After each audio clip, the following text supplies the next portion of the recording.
New Barrackpore দক্ষিণ কোদালিয়ার বিশ্ব সেবাশ্রম সংঘের জগদ্ধাত্রী পুজোয় এলেন ত্রিপুরার প্রাক্তন মুখ্যমন্ত্রী ও বর্তমান সাংসদ বিপ্লব কুমার দেব। ঠাকুর শ্রী শ্রী সমীর ব্রহ্মচারী নিজের হাতে গড়া প্রতিমায় পুজো হয় এখানে।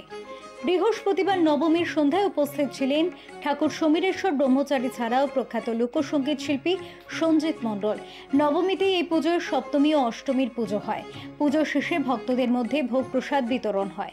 3 প্রকারের মাছ দিয়ে হয় মায়ের পুজো। বাঙালির 12 মাসে 13 পার্বণের মধ্যে দেবী ভগবতী দুর্গার পুজোই হয় 3 বার। পুরাণ কথা অনুসারে রাজা সুরত বসন্তকালে করেছিলেন বাসন্তী দুর্গার পুজো। কবি কৃত্তিবাস তার রামায়ণে রামকে দিয়ে শরৎকালে অকালে দুর্গা পুজো করিয়েছিলেন। আরও একবার দেবী ভগবতী জগদ্ধাত্রী রূপে ভক্তদের পুজো নিতে মর্তে আসেন। হিন্দু পুরাণ শাস্ত্রগুলিতে বিভিন্ন দেবদেবীর জন্মকথা বর্ণনা করা থাকলেও জগদ্ধাত্রী নিয়ে খুব বিস্তৃত কিছু পাওয়া যায় না।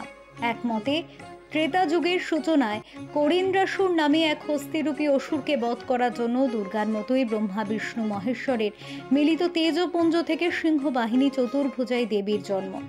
জগদ্ধাত্রীর 4 হাতের ওপরে দুটোয় থাকে চক্র ও শঙ্খ, নিচের দুটোতে পঞ্চবাণ ও ধনুক। আবার অন্য এক মতে কোনো অসুর বধের জন্য নয়, অগ্নি, পবন, বরুণ ও চন্দ্র এই 4 দেবতার দর্প চূর্ণ করবার জন্য দেবী জগদ্ধাত্রীর উদ্ভব। শাস্ত্রমতে কার্তিক মাসের শুক্লপক্ষের নবমী তিথিতে হয় জগদ্ধাত্রীর পুজো। জগদ্ধাত্রীর এই মূর্তির রূপ কল্পনা করেন চৈতন্য পরবর্তী শাস্ত্রকার কৃষ্ণানন্দ আগমবাগীশ।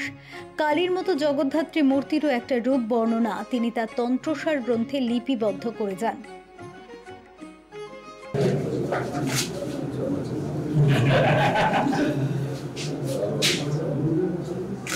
নিমঘাটে জগন্নাথ দেব